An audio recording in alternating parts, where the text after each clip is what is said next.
Hello and welcome sa Lutong Filipino. Ngayon papakita ko po kung paano magluto ng paksiw na bangos.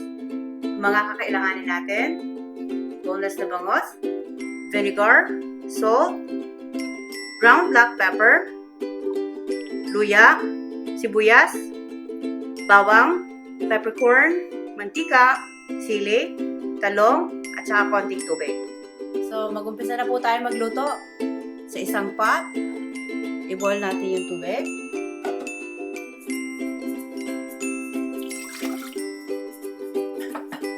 Kasama ang luya,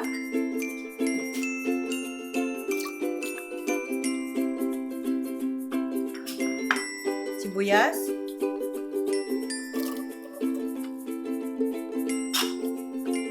bawang, and peppercorn.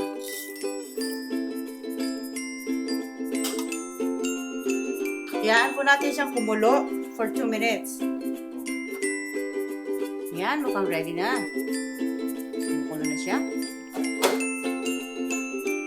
Lagyan na natin ang ating bangos.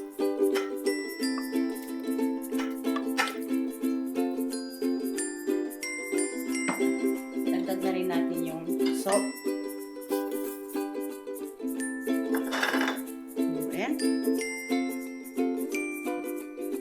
Lagyan nyo na rin yung vinegar at yung sili. Takpan. Wait for 2 minutes. Okay, at this point, ilagay na po natin yung talong.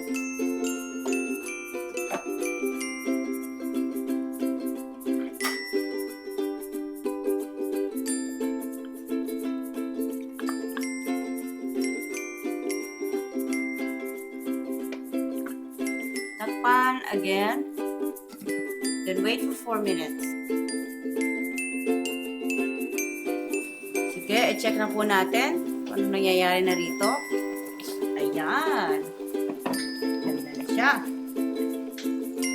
Ngayon, dagdag natin yung sugar and oil, cooking oil.